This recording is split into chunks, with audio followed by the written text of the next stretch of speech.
जय हिंद, राम राम, राधे राधे। आशा करता हूँ आप सब बहुत अच्छे होंगे। आज दोबारा से हाजिर हैं आप सबके बीच अर्थव्यवस्था की अगली वीडियो को लेकर। पिछली वीडियो में कुछ टेक्निकल इशू हो जाने के कारण जो भी टॉपिक्स हम क्लियर करने थे वो सारे क्लियर नहीं हो पाए थे। उससे आगे की वीडियो या उससे आगे के टॉपिक्स जो भी हैं वो हम इस वीडियो के माध्यम से देखेंगे। ठीक, तो उसमें हमने क्या क्या पढ़ लिया था। एक तो अर्थव्यवस्था के प्रकार पढ़ लिए थे।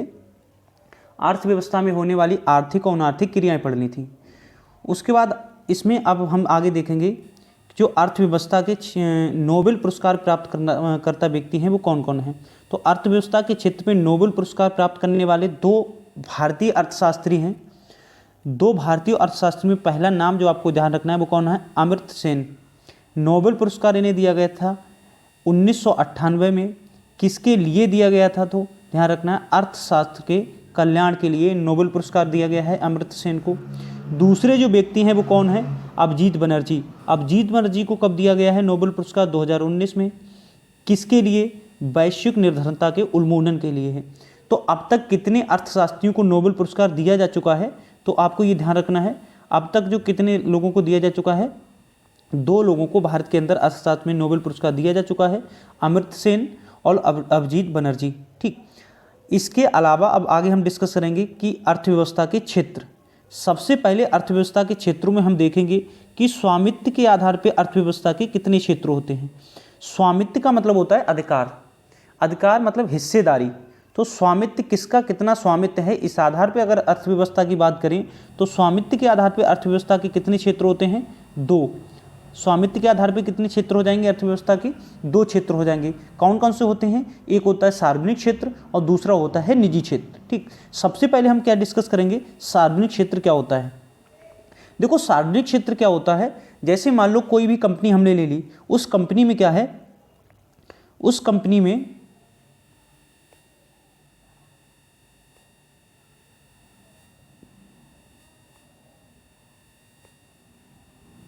ठीक, जैसे मान लो हमने कोई कंपनी ली, कंपनी में हमने माना जो कंपनी का मार्केट है वो कितने रुपए की है, 100 रुपए की मार्केट है, या कंपनी की जो टोटल वैल्यू है वो कितने रुपए की है, 100 रुपए की। अगर इस 100 रुपए में से 50% से अधिक हिस्सेदारी किसकी है, सरकार की। देखो दो तरह की कंपनियां होती हैं, आपने सुना होगा, एक प्राइवेट कंपनी होती हैं और दूसरी सरकारी कंपनी होती हैं या सरकारी संस्थाएं होती हैं। तो अगर किसी भी कंपनी की, जो कंपनी हम बात कर रहे हैं, जैसे मान लो हम एक किसी कंपनी का उदाहरण ले लें, जैसे हम बात कर रहे हैं क्या कहते हैं, BSNL की। BSNL जो कंपनी है उसका हमने मान लिया कितने रुपए है, तो उसका जो टोटल वैल्यू है वो 100 रुपये है। अगर उस 100 रुपये में से 50% मतलब 50% से अधिक हिस्सेदारी सरकार की है तो वो कंपनी कौन सी कहलाएगी, सार्वजनिक। मतलब किसी भी संस्था, कोई भी ऐसी संस्था जिसमें 50% या उससे अधिक हिस्सेदारी अगर सरकार की है तो वो क्षेत्र कौन सा कहलाएगा, अर्थव्यवस्था का सार्वजनिक क्षेत्र कहलाएगा। और इस सार्वजनिक क्षेत्र को दूसरे किस नाम से जाना जाता है, तो आपको ध्यान रखना है, इसको जाना जाता है इसको दूसरे नाम से किस नाम से जाना जाता है, सरकारी क्षेत्र के भी नाम से जाना जाता है। दूसरा जो क्षेत्र होता है वो कौन सा होता है, आपका निजी क्षेत्र। अगर मान लो दूसरी कोई कंपनी का हम उदाहरण ले लें, जैसे हमने मान लो जियो कंपनी का उदाहरण ले लिया। ठीक, तो जो जियो कंपनी है, जियो कंपनी की टोटल अगर मार्केट वैल्यू हमने माना कितनी है, 100 है, तो इस 100 में से हमने माना कि जो 49 रुपये हैं वो किसके हैं, सरकार के हैं, और बाकी 51 रुपये किसी निजी संस्था के हैं। तो 51 रुपये निजी संस्था के हैं, इसलिए कंपनी कहलाएगा निजी क्षेत्र। मतलब सीधे सीधे समझ लो, जिस संस्था में 50% से कम, देखो यहाँ लिखा हुआ है, जिस भी संस्था में, जिस क्षेत्र में सरकार की हिस्सेदारी या अंशधारता 50% से कम होती है उसे क्या कहेंगे, निजी क्षेत्र या गैर सरकारी क्षेत्र कहते हैं। तो जियो को इसका उदाहरण हो जाएगा, क्योंकि जियो की जो ज़्यादातर कहेंगे उसका जो शेयर हैं वो किसके हैं, निजी शेयर हैं, तो वो कैसी कंपनी हो जाएगी, निजी क्षेत्र हो जाएगा, मतलब निजी कंपनी हो जाएगी। ठीक, तो दो स्वामित्व के आधार पर दो प्रकार होगा, निजी क्षेत्र और कौन सा हो जाएगा आपका, एक सार्वजनिक क्षेत्र, दूसरा हो जाएगा आपका निजी क्षेत्र। ठीक, इसके अलावा बात करते हैं, आपने दो बहुत सुना होगा, निजीकरण और राष्ट्रीयकरण क्या होता है। देखो निजीकरण और राष्ट्रीयकरण के बारे में अगर हम बात करें तो कोई भी कंपनी अगर निजी है, ठीक, और उस निजी क्षेत्र में से उस कंपनी को अगर सार्वजनिक क्षेत्र में भेजा जाता है तो उसे क्या कहते हैं, राष्ट्रीयकरण कहते हैं। मतलब जैसे उदाहरण के लिए समझ लो, कोई भी कंपनी ले लो, जैसे मान लो निजी कंपनी है, जैसे जियो को ही ले रहे हैं हम। जियो कैसी कंपनी है? निजी कंपनी है।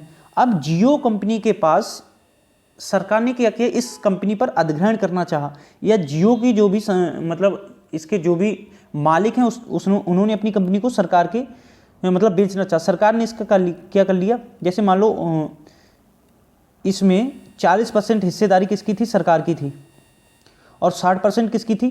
संस्था की थी। तो वैसे भी कौन सी कहलाएगी? निजी कहलाएगी। अब सरकार ने क्या किया, जो 40% हिस्सेदारी थी अपनी, उस हिस्सेदारी को बढ़ा के कितना कर दिया? 60% कर दिया। 40% से हिस्सेदारी को बढ़ा के कितना परसेंट कर दिया? 60%। मतलब ये निजी क्षेत्र से किस में चला गया? सार्वजनिक क्षेत्र में। अभी तक जब तक 40% हिस्सेदारी सरकार की, 60% संस्था की, तो निजी क्षेत्र है। अब 60% किसका हो गया? सरकार का, 40% उस संस्था का। अब ये क्षेत्र कैसा हो गया? सार्वजनिक क्षेत्र। तो जब भी कोई जो निजी क्षेत्र होता है वो सार्वजनिक हाथों में चला जाता है या सरकार के हाथों में चला जाता है, सरकार के अधीन चला जाता है, तो इस प्रक्रिया को क्या कहा जाता है? इस प्रक्रिया को कहते हैं हम राष्ट्रीयकरण। ठीक। दूसरा क्या होता है?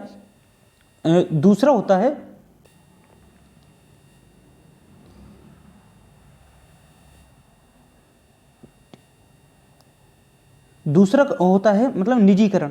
निजीकरण में क्या होता है? यदि कोई जो संस्था होती है वो सार्वजनिक क्षेत्र से किस में जाती है? निजी क्षेत्र में जाती है। सार्वजनिक क्षेत्र से किस में जाती है? निजी क्षेत्र में जाती है, तो उसे क्या कहते हैं? उसे कहते हैं निजीकरण। उसे क्या कहेंगे? उसे कहेंगे निजीकरण। ठीक। अगर कोई संस्था है वो सार्वजनिक क्षेत्र से किस में जाएगी? निजीकरण में। जैसे मान लो सबसे अच्छा उदाहरण किसका है? तो सबसे अच्छा अगर हम उदाहरण लें तो BSNL। सबसे अच्छा उदाहरण किसका ले लें? BSNL। BSNL जो कैसी कंपनी है? सरकारी कंपनी है, सार्वजनिक कंपनी है। अब BSNL की स्थिति इतनी खराब होती चली जा रही है कि BSNL जो संस्था है या जो सरकार है, सरकार को उससे कोई भी लाभ नहीं हो रहा है। अब सरकार क्या करेगी? सरकार चाहेगी कि जो भी ये संस्था मतलब जो भी कंपनी है BSNL, सरकार इसे बेचेगी। किसके हाथों में? निजी क्षेत्रों के हाथों में। निजी क्षेत्र क्या करेंगे? सरकार बोली लगाएगी, तो अलग अलग जो निजी क्षेत्र होंगे वो कंपनी को खरीदने का दावा करेंगे। अब इसमें होगा क्या? इसमें होगा कि अलग अलग क्षेत्र, अलग अलग कंपनियां आएंगी BSNL को खरीदने के लिए। सरकार जो भी ज़्यादा रकम में खरीदेगा उसे बेच देगी। तो सरकार का जो सार्वजनिक क्षेत्र था वो किस में चला गया? निजी हाथों में चला गया। या ऐसा समझ लो सरकार की जो हिस्सेदारी इसमें 60% थी, अब सरकार की हिस्सेदारी मात्र कितनी रहेगी?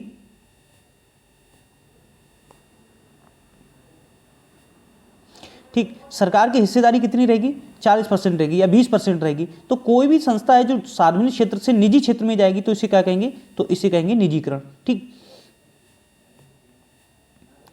इसके अलावा हम बात करें किसकी?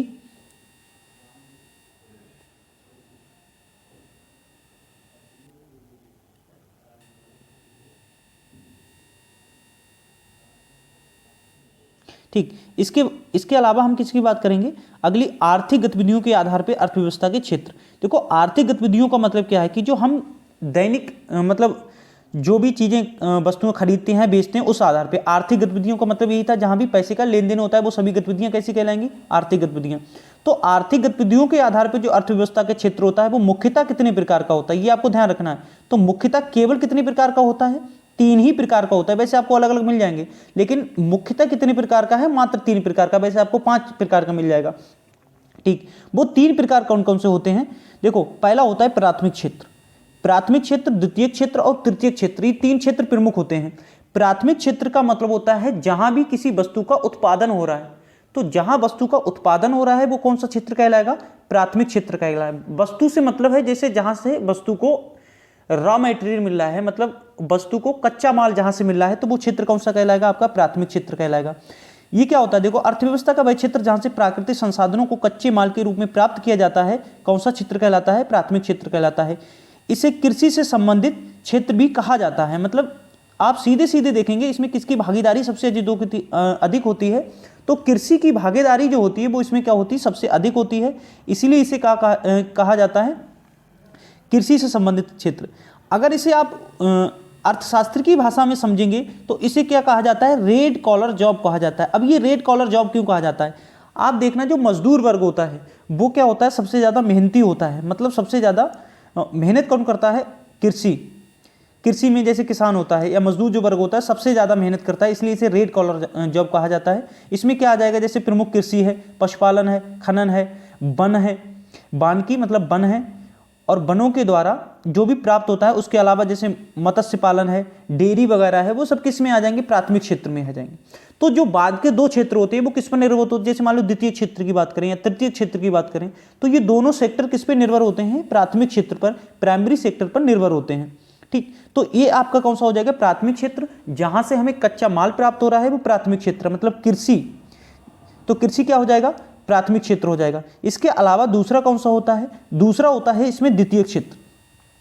देखो द्वितीय क्षेत्र क्या होता है, देखो अर्थव्यवस्था का वह क्षेत्र जो प्राथमिक क्षेत्र के, यहां पे होगा के, प्राथमिक क्षेत्र के उत्पादनों को अपनी गतिविधियों में कच्चे माल के रूप में प्रयोग करता है। इसके अंतर्गत निम्न क्षेत्र आते हैं। मतलब जो भी प्राथमिक क्षेत्र से हमें प्राप्त हुआ है उसका उपयोग कौन करेगा, वो करेगा द्वितीय क्षेत्र। उसका उपयोग कौन करेगा, द्वितीय क्षेत्र। मतलब ऐसे समझ लो, अगर तुम्हारे पास कपास की पैदावार हो रही है तो कपास किस में आएगा, वो आएगा प्राथमिक क्षेत्र में। और उसी कपास से जब कपड़े का निर्माण होगा तो वो कौन से किस में आ जाएगा, द्वितीय क्षेत्र। उत्पादन दोनों जगह हो रहा है, वहां फसल का उत्पादन हो रहा है, यहाँ वस्तु का उत्पादन हो रहा है। ठीक, वहां जो हमें कच्चा माल मिल रहा है उस कच्चे माल को हम इसमें कन्वर्ट कर रहे हैं कपड़े में, ठीक, सूती वस्त्र में, किसी में भी कन्वर्ट कर रहे हैं। तो ये द्वितीय क्षेत्र क्या हो जाएगा, ये निर्भर किस पे होता है, प्राथमिक क्षेत्र पे होता है। इसमें क्या आ जाएगा, जैसे भवन निर्माण है। अब देखो भवन निर्माण के लिए किसकी आवश्यकता है, ईंटों की आवश्यकता है, बाकी जो भी चीजें आवश्यकता है। तो जहां उनका निर्माण हो रहा है, जैसे मजदूर निर्माण कर रहे हैं, ईंटों का जो निर्माण हो रहा है, जो ईंट भट्टे होते हैं, वो किस में जाएगा, प्राथमिक क्षेत्र में।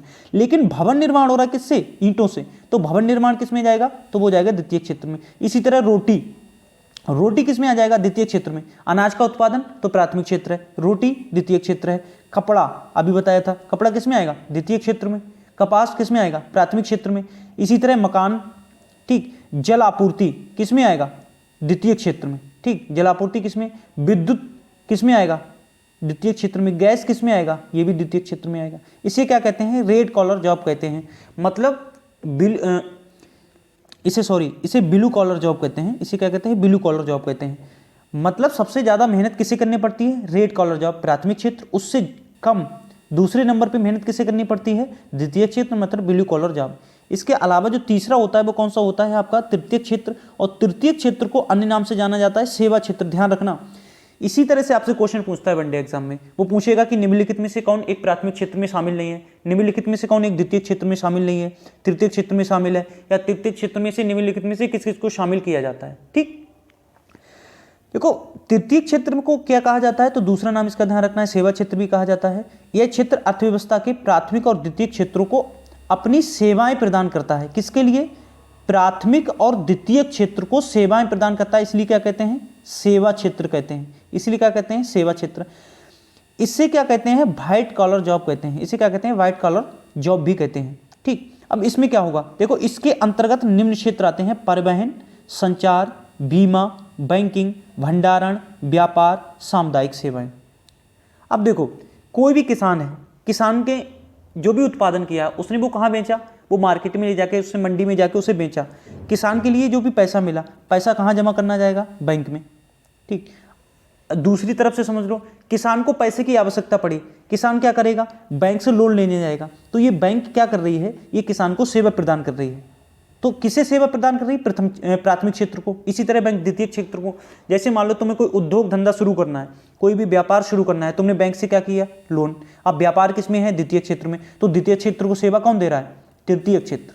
तो ये दोनों क्षेत्रों को सेवा देगा, प्राथमिक क्षेत्र और द्वितीय क्षेत्र को भी। इसी समझ लो, जैसे लोग अपना बीमा कराएंगे, बीमा दोनों लोग करा सकते हैं, प्राथमिक क्षेत्र में मतलब किसान भी कराएगा, मजदूर भी कराएगा, द्वितीय क्षेत्र में व्यापारी भी कराएगा। ठीक, इसी तरह जैसे मान लो संचार। अब तुमने किसी चीज का उत्पादन किया, किसमें, प्राथमिक क्षेत्र में। उस उत्पादन के द्वारा तुमने वो किस फैक्ट्री तक पहुंचाया। ठीक, फैक्ट्री से, और जो प्राथमिक क्षेत्र का किसान, और किसान जब भी बात करेगा किससे, फैक्ट्री से। तो किसान जब फैक्ट्री के साथ में बात करेगा, कोई भी डील करेगा, तो उसके लिए किसकी आवश्यकता पड़ेगी, संचार की आवश्यकता पड़ेगी। जैसे मान लो टेलीफोन है, पत्राचार का माध्यम है। तो ये क्या कर रहा है, सेवा प्रदान कर रहा है ना, किसान को भी, व्यापारी को। दोनों को कनेक्ट करने का काम कौन कर रहा है, दोनों को कनेक्ट करने का काम कर रहा है आपका तृतीय क्षेत्र। इसी तरह परिवहन। अब तुम्हारी फसल का जो उत्पादन हुआ है, फसल को आप कहां तक ले जाएंगे, मंडी तक, या व्यापारी तक ले जाएंगे, किसके माध्यम से, परिवहन। तो एक प्रकार की क्या कर रहा है, सेवा प्रदान कर रहा है। इसी तरह भंडारण, ठीक, भंडारण का मतलब क्या है कि किसान की जो भी फसल का उत्पादन हुआ है, या तो किसान अपना भंडारण करेगा, नहीं करेगा तो बड़े स्तर पे जो व्यापारी वगैरह होते हैं वो क्या करते हैं, भंडारण करते हैं। तो भंडारण का आपको क्या करना पड़ता है, पे करना पड़ता है। तो जैसे मान लो गोडाउन वगैरह बना है, तो गोडाउन जो बने हुए हैं वो क्या कर रहे हैं, तुम्हें सेवा प्रदान कर रहे हैं। इसी तरह अन्य जो सामुदायिक सेवा है वो किस में आ जाएंगी, आपके तृतीय क्षेत्र में आ जाएंगी। ये तो हो जाते हैं आपके 3 प्रमुख क्षेत्र। इसके अलावा 2 क्षेत्र और भी होते हैं, किसके आधार पे, आर्थिक गतिविधियों के आधार पे। उनमें से जो अगला होता है चौथा आपका, वो कौन सा होता है, चौथा आपका है चतुर्थ क्षेत्र के नाम से इसे जाना जाता है। अर्थव्यवस्था के इस क्षेत्र में बौद्धिक गतिविधियों को शामिल किया गया है। मोस्ट इंपोर्टेंट है, इसे आपको ध्यान रखना है, बहुत ही महत्वपूर्ण है। वैसे पूछिएगा कितने क्षेत्र होते हैं, आपको 3 ही लगाना है, लेकिन अगर पूछ ले बौद्धिक गतिविधियों को किस क्षेत्र में रखा गया है, चतुर्थ क्षेत्र में, ठीक, को शामिल किया गया है। इसके अंतर्गत निम्न क्षेत्र आते हैं, देखो, संस्कृति, शिक्षा, पुस्तकालय, अनुसंधान, सूचना एवं प्रौद्योगिकी। जितने भी बौद्धिक गतिविधियों वाले क्षेत्र हैं वो किसमें आएंगे, आपके चतुर्थ क्षेत्र में। इसका क्या रोल होता है, तो इसका बहुत बड़ा रोल होता है किसमें, अर्थव्यवस्था में। ये बहुत बड़ा चेंज ला सकते हैं किसमें, अर्थव्यवस्था में। शिक्षा क्या करती है, शिक्षा सवाल पैदा करती है। अगर कहीं भी आप पढ़े लिखे हैं, कहीं भी जाएंगे, अगर आपको MRP से ज़्यादा अगर कोई वस्तु खरीदने के लिए मजबूर किया जा रहा है तो आप कहाँ जा सकते हैं, आप जो उपभोक्ता मंत्रालय है, कहीं भी जो भी हेल्पलाइन नंबर है वहाँ शिकायत कर सकते हैं। क्यों आप पढ़े लिखे हैं। तो अर्थव्यवस्था में क्या हो रहा है, चेंज हो रहा है।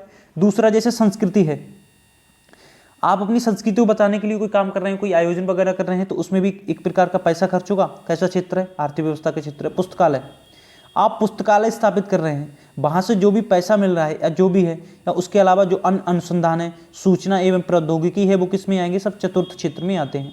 इसके अलावा कौन सा क्षेत्र आएगा आपका, अगला आपका जो आएगा,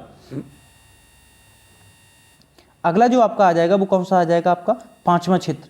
पांचवा क्षेत्र में समाज या अर्थव्यवस्था में उच्च स्तरीय निर्णय लेने वाले संस्थान पंचम क्षेत्र के अंतर्गत शामिल किया गया है। इसके अंतर्गत निम्न क्षेत्र आते हैं, देखो कौन कौन से क्षेत्र आते हैं इसके अंतर्गत, ठीक। इसके अंतर्गत आपका विश्वविद्यालय आ जाएगा, मीडिया आ जाएगा, कारपोरेट आ जाएगा, ठीक। क्या आ जाएगा आपका, कारपोरेट आ जाएगा। कारपोरेट मतलब जो भी सहकारी संस्थाएं आ जाती हैं, साइंस वगैरह आ जाएगा। मतलब ये डायरेक्ट तो उसमें इन्वॉल्व नहीं होते हैं, किसमें, ये डायरेक्ट रूप से तो उसमें इन्वॉल्व नहीं होते हैं अर्थव्यवस्था में, लेकिन ये बहुत बड़ा क्या करा सकते हैं, चेंज करा सकते हैं। देखो इसका सबसे अच्छा उदाहरण ये है देखो, मीडिया चाहे तो किसी वस्तु के जो रेट होते हैं उसे क्या कर सकती है, बढ़ा सकती है, और किसी वस्तु के रेट को क्या कर सकती है, कम कर सकती है। जैसे मान लो आपको अगर एक घटना याद हो तो 2019 की एक घटना है, 2018-19 की, जिसमें नमक के दाम कितने चले गए थे, 500 रुपये पर केजी तक चले गए थे, 500 रुपये पर केजी। ऐसा क्यों हुआ, ऐसा इसलिए हुआ था कि मीडिया में खबर आई और उस खबर में ये बताया गया, कई जगह लोकल मीडिया में इस तरह की खबरें आई कि नमक का जो भंडारण है वो क्या हो गया, खत्म हो गया। तो लोग एकदम से दौड़ पड़े दुकानों की तरफ नमक को खरीदने के लिए। अब नमक के रेट एकदम से कितना पहुंच गए, 500-1000 रुपये पर केजी। क्यों, क्योंकि ये जो क्षेत्र होता है, मीडिया है, विश्वविद्यालय है, कारपोरेट है, ये वस्तु की मूल्य निर्धारण में बहुत बड़ा मतलब एक अहम भूमिका निभाते हैं, इसलिए इसे पंचम क्षेत्र में शामिल किया गया है। इन सबको जो शॉर्ट के रूप में हमने यहाँ दर्शाया है, प्राथमिक क्षेत्र, द्वितीय क्षेत्र, तृतीय क्षेत्र, चतुर्थ क्षेत्र और पंचम क्षेत्र, ठीक। इसके अलावा हम बात करेंगे किसकी, अर्थव्यवस्था के वर्गीकरण की। अर्थव्यवस्था का जो वर्गीकरण है, आर्थिक क्रियाओं के आधार पर अर्थव्यवस्था का वर्गीकरण।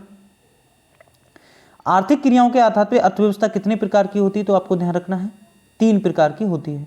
कौन कौन से 3 प्रकार होते हैं, उदारवादी, जिसे पूंजीवादी अर्थव्यवस्था कहते हैं, पिछली वीडियो में डिस्कस किया था। ये क्या होती है, ऐसी अर्थव्यवस्था होती है जहां आर्थिक गतिविधियों पर राज्य का न्यूनतम नियंत्रण होता है। मतलब केंद्र सरकार कम प्रभावी होती है, निजी क्षेत्र अधिक प्रभावी होते हैं। तो इसे क्या कहते हैं, इसे जो कहते हैं उदारवादी या पूंजीवादी अर्थव्यवस्था कहते हैं। इस अर्थव्यवस्था का उद्देश्य अधिक से अधिक लाभ कमाना होता है। पूंजीवादी अर्थव्यवस्था में कभी कभी एकाधिकार की स्थिति बन जाती है। देखो पूंजीवादी अर्थव्यवस्था है क्या, बेसिकली पूंजीवादी या उदारवादी जो अर्थव्यवस्था होती है, इसमें जो मूल्य का निर्धारण होता है, इसमें जो मूल्य का निर्धारण होता है वो कौन करता है,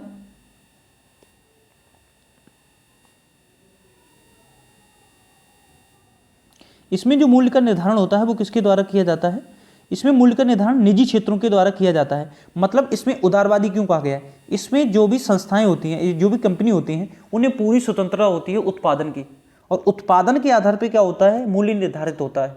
जैसे मान लो दोबारा से हम किसका उदाहरण ले लें, दोबारा से हम उदाहरण ले लें किसका, जियो का।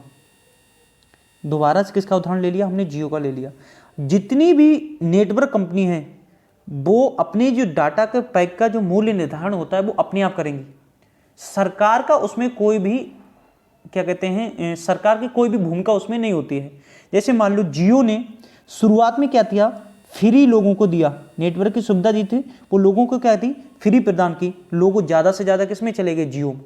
जब उसे लगा कि ज़्यादातर लोग इसमें आ गए, जियो में आ गए, उसने रेट क्या कर दिए, बढ़ा दिए। अब सरकार इसमें कुछ नहीं कर सकती, क्योंकि ये कैसा क्षेत्र है, ये पूंजीवादी अर्थव्यवस्था का उदाहरण है, मतलब ये निजी उसका काम है। तो जहाँ यहाँ नियंत्रण कौन कर रहा है, कंपनी कर रही है। यहाँ राज्य का कैसा नियंत्रण है, न्यूनतम है। न्यूनतम का मतलब बिल्कुल ही नहीं है, क्योंकि राज्य चाहकर भी इसमें कुछ नहीं कर सकता, मतलब सरकार चाहकर भी इसमें कुछ नहीं कर सकती है। तो जियो सबसे अच्छा किसका उदाहरण हो जाएगी, पूंजीवादी अर्थव्यवस्था का उदाहरण हो जाएगा।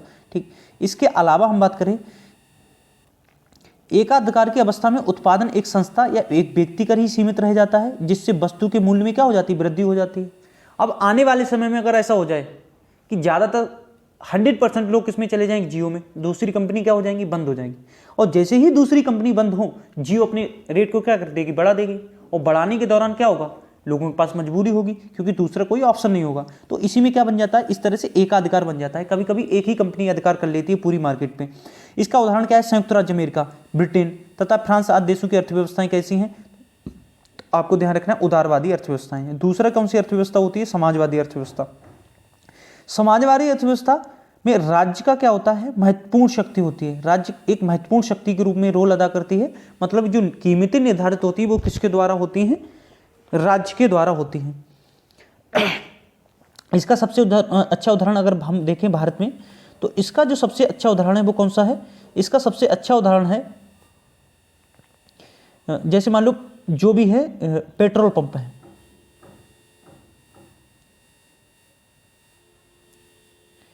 पेट्रोल पंप पे क्या होता है, अलग अलग कंपनियों के पेट्रोल पंप होते हैं। क्या अलग अलग कंपनियों के पेट्रोल पंप पे जो पेट्रोल का मूल्य होते हैं, डीजल का मूल्य होते हैं, जो अन्य उसके मूल्य होते हैं वो अलग अलग होते हैं, तो नहीं, क्योंकि सबके मूल्य क्या होते हैं, एक जैसे ही होते हैं। क्योंकि आप कंपनी तो अपने निर्धारित कर सकते हैं, लेकिन रेट कौन निर्धारित करेगा, सरकार। रेट किसके द्वारा निर्धारित किए जाएंगे, तो रेट जो निर्धारित किए जाएंगे वो किसके द्वारा किए जाएंगे, सरकार के द्वारा किए जाएंगे। मतलब जो प्रभाव होता है वो किसका होता है, राज्य का होता है। कंपनी तो निजी होगी, लेकिन कीमत कौन तय करेगा, राज्य। जैसे मान लो पेट्रोल के क्षेत्र में अलग अलग पेट्रोल पंप होते हैं, अलग अलग कंपनियों के होते हैं। आपने देखा होगा रिलायंस का होता है, आपने देखा होगा एसर का होता है, आपने देखा होगा एचपी का होता है। लेकिन क्या सब पे अलग अलग रेट होते हैं, तो नहीं। जबकि नेटवर्क में क्या होता है, अभी जैसे नेटवर्क कंपनी है उसमें क्या होता है, अलग अलग रेट होते हैं। तो वो किसका उदाहरण, उदारवादी का। लेकिन ये किसका उदाहरण है, ये समाजवादी का है। समाजवादी का क्यों है, क्योंकि यहाँ जो नियंत्रण है वो किसका है, राज्य का है, सरकार का नियंत्रण है। तो जहां सरकार का नियंत्रण है, अर्थव्यवस्था कैसी हो जाएगी, समाजवादी अर्थव्यवस्था। ठीक, उदाहरण क्या हो जाएगा, देखो जो अर्थव्यवस्था की समस्त आर्थिक गतिविधियों को नियंत्रित व निर्देशित करता है, कौन, राज्य। तथा इसमें बाजार की शक्तियां कैसी होती हैं, नियंत्रित रहती हैं। रूस की जो अर्थव्यवस्था है वो कैसी, आपको ध्यान रखना, समाजवादी अर्थव्यवस्था है। उसके बाद अगला जो प्रकार है वो कौन सा है, मिश्रित अर्थव्यवस्था है। मिश्रित जो अर्थव्यवस्था होती है उसमें समाजवादी व उदारवादी दोनों प्रकार की अर्थव्यवस्थाओं की विशेषताएं शामिल होती हैं। मतलब निजी क्षेत्र भी होता है और सार्वजनिक क्षेत्र भी उसमें ज़्यादा प्रभावी होते हैं। इसमें देखो निजी तथा सार्वजनिक दोनों क्षेत्रों का क्या रहता है, योगदान रहता है। जैसे भारत की जो अर्थव्यवस्था है वो कैसी है, वो मिश्रित अर्थव्यवस्था है। ये बहुत ही महत्वपूर्ण है, ध्यान रखना। भारत की जो अर्थव्यवस्था है वो कैसी है, तो वो आपकी मिश्रित अर्थव्यवस्था है। क्योंकि अभी दो उदाहरण आपने देख लिए, एक पेट्रोल पंप वाला और दूसरा नेटवर्क वाला। यहाँ दोनों तरह के उदाहरण आपको मिल जाएंगे किसके अंदर, भारत के अंदर। तो भारत की अर्थव्यवस्था कैसी हो जाएगी, मिश्रित अर्थव्यवस्था हो जाएगी। अगली हम बात करें किसके आधार पे, तो अगली हम बात कर रहे हैं विकास के आधार पर अर्थव्यवस्था। विकास के आधार पर अर्थव्यवस्था भी कितने प्रकार की होती है, 3 प्रकार की होती है। पहली होती है अविकसित अर्थव्यवस्था, दूसरी होती है विकासशील अर्थव्यवस्था और तीसरी होती है विकसित अर्थव्यवस्था। ठीक, अब अविकसित अर्थव्यवस्था क्या होती है, उन देशों को अविकसित कहा जाता है जहां तीनों प्रकार के संसाधन नहीं होते हैं। कौन से, प्राकृतिक, भौतिक तथा मानवीकृत। इनमें से कोई एक भी नगण्य है, एक भी की कमी है, तो वो क्षेत्र कौन सा है, अविकसित। वो देश कौन सा है, अविकसित है। और उसकी अर्थव्यवस्था भी कैसी होगी, अविकसित अर्थव्यवस्था होगी। जैसे उदाहरण के लिए आप ले लें ध्रुवीय क्षेत्र या जो सहारा के मरुस्थल हैं, कौन से मरुस्थल हैं? सहारा का जो मरुस्थल क्षेत्र है ये कैसा हो जाएगा? अविकसित क्षेत्र हो जाएगा, क्योंकि यहाँ प्राकृतिक संसाधन पर्याप्त नहीं है। और जहाँ भी प्राकृतिक संसाधन पर्याप्त नहीं होंगे वह भौतिक और मानवीकृत संसाधन अपने आप ही पर्याप्त नहीं होंगे, क्योंकि प्राकृतिक संसाधनों पर निर्भर होते हैं कौन से? भौतिक संसाधन। जहाँ कोयला नहीं होगा, जहाँ पेट्रोलियम नहीं होगा, जहाँ कृषि नहीं होगा, ये सब कैसे हैं? प्राकृतिक संसाधन है। तो वहाँ भौतिक संसाधन भी क्या होंगे? नगण्य होंगे। भौतिक संसाधन जैसे मान लो खेती है, खेती किस में आएगी? भौतिक संसाधन में आएगी, क्योंकि जहाँ जल की अच्छी व्यवस्था नहीं होगी, प्राकृतिक स्रोत नहीं है, तो वहाँ खेती नहीं होगी। और खेती जहाँ नहीं होगी वहाँ मानव का विकास नहीं होगा, मतलब वहाँ और चीज़ें डेवलप नहीं हो पाएंगी। तो जहाँ तीनों में से किसी एक भी की कमी होती है तो वो अविकसित देश कहलाते हैं, और उनकी अर्थव्यवस्था कैसी कहलाती है? अविकसित अर्थव्यवस्था कहलाती है। दूसरी होती है विकासशील अर्थव्यवस्था। दूसरी कौन सी हो जाएगी आपकी? विकासशील अर्थव्यवस्था। मतलब उन देशों को विकासशील देश कहा जाता है जहां प्राकृतिक संसाधन बहुत कम मात्रा में उपस्थित होते हैं। जैसे भारत, आप भारत में देख लो, कोयला तो है लेकिन पेट्रोलियम नहीं है। कोयला की खानें बहुत अधिक मात्रा में है लेकिन कोयला के उसमें क्वालिटी नहीं है। ठीक, सोने की खानें पर्याप्त नहीं है, लोहा मतलब पेट्रोलियम पदार्थ पर्याप्त नहीं है। तो जहाँ प्राकृतिक संसाधन बहुत कम मात्रा में होते हैं लेकिन फिर भी ऐसे देश क्या कर जाते हैं? सर्वाइव कर जाते हैं, तथा इनका जो उपभोग, बचत पूंजी निर्माण तथा आय का स्तर विकसित देशों से क्या होता है? कम होता है। जैसे मान लो भारत है, तो भारत की अर्थव्यवस्था पूछा जाए कैसी हो जाएगी? विकासशील अर्थव्यवस्था हो जाएगी। उसके बाद बात कर रहे हैं विकसित अर्थव्यवस्था, जहां तीनों संसाधन, उन देशों को विकसित कहा जाता है जहां उत्पादन के तीनों संसाधन प्राकृतिक, मानवीय तथा भौतिक मात्रा में पर्याप्त मात्रा में उपलब्ध होते हैं। मतलब भौतिक संसाधन पर्याप्त मात्रा में क्या होते हैं? उपलब्ध होते हैं। उन्हें क्या कहा जाता है? विकसित देश कहा जाता है। उनकी अर्थव्यवस्था को विकसित अर्थव्यवस्था कहा जाता है। और इनका समुचित क्या होता है? उपयोग भी होता है। जैसे मान लो अमेरिका है। दूसरी बात करें वैश्विक संबंधों के आधार पर अर्थव्यवस्था का वर्गीकरण। वैश्विक संबंधों के आधार पर दो प्रकार की अर्थव्यवस्था होती है। कौन सी? एक तो खुली होती है, दूसरी होती है बंद। बंद अर्थव्यवस्था क्या होती है? जो दूसरे देशों के साथ जिसका कोई लेना देना नहीं होता है, वो अर्थव्यवस्था कौन सी कहलाती है? आपकी बंद अर्थव्यवस्था कहलाती है। बंद अर्थव्यवस्था वह अर्थव्यवस्था है जो अन्य देशों के साथ कोई भी आर्थिक संबंध नहीं रखती है। इसका उदाहरण क्या हो जाएगा? जैसे मान लो उत्तर कोरिया है। उत्तर कोरिया में किसी प्रकार से कोई दूसरे देश से कोई लेन देन नहीं है, अर्थात आयात निर्यात की गतिविधियां कैसी होती है? शून्य। बहुत ही महत्वपूर्ण है। अब ये क्वेश्चन पूछ लिया आपसे कि किस अर्थव्यवस्था में आयात निर्यात की गतिविधियां शून्य होती हैं? बंद अर्थव्यवस्था में। ना कहीं से कुछ खरीदना है, ना अपने देश से कहीं को कुछ बेचना है, मतलब सक्षम है अपने आप से, प्राकृतिक संसाधन है, तो उन्हीं से क्या कर रहा है? अपने सर्वाइव कर रहा है। उत्तर कोरिया हो जाएगा। उसके बाद खुली अर्थव्यवस्था। खुली अर्थव्यवस्था है दूसरे देशों के साथ जो भी अर्थव्यवस्था है, वह अर्थव्यवस्था जिसका अन्य अर्थव्यवस्थाओं के साथ क्या रहता है? आर्थिक संबंध है। इस अर्थव्यवस्था में वस्तु व सेवाओं का अन्य देशों के साथ बाह्य प्रभाव तथा आपसी बाह्य प्रभाव, अन्य देशों के साथ आर्थिक संबंध होता है। अर्थव्यवस्था में वस्तु सेवाओं का अन्य देशों के साथ बाह्य प्रभाव तथा अपने देशों के लिए अंतः प्रभाव होता है। ठीक, तो इसे क्या कहेंगे? खुली अर्थव्यवस्था। इसमें निजी व सार्वजनिक दोनों क्षेत्रों का प्रभाव रहता है। आधुनिक विश्व की लगभग सभी जो अर्थव्यवस्थाएं हैं वो कैसी हैं? वो आपको ध्यान रखना है, खुली अर्थव्यवस्था है। आधुनिक क्षेत्र की लगभग सभी अर्थव्यवस्थाएं कैसी हैं? खुली अर्थव्यवस्था है। ठीक, तो ये आपका क्या हो गया? अर्थव्यवस्था के प्रकार हो गए। यहीं तक रखते हैं आज। अगली वीडियो में हम आर्थिक विकास और आर्थिक वृद्धि को क्या करेंगे? डिस्कस करेंगे। आशा करता हूँ ये वीडियो आपको पसंद आएगी और ज़्यादा से ज़्यादा लोगों के साथ शेयर करें, चैनल को सब्सक्राइब करें, लाइक करें एंड शेयर करें। और जो भी अगर आप नोट्स चाहते हैं तो इसका जो टेलीग्राम है आपको लिंक मिल जाएगा, इसके डिस्क्रिप्शन में आपको टेलीग्राम मिल जाएगा, इसी नाम से DHRITI धरती के नाम से मिल जाएगा। ठीक, तो आप वहाँ जाके इसके नोट्स भी प्राप्त कर सकते हैं। टेलीग्राम पे आप सर्च मार सकते हैं। अब देखो सर्च कैसे मारेंगे टेलीग्राम पे, तो उसके लिए आपको क्या करना है? @ उसके बाद लिखना है धरती DH, दोबारा से बता दे रहे हैं इधर,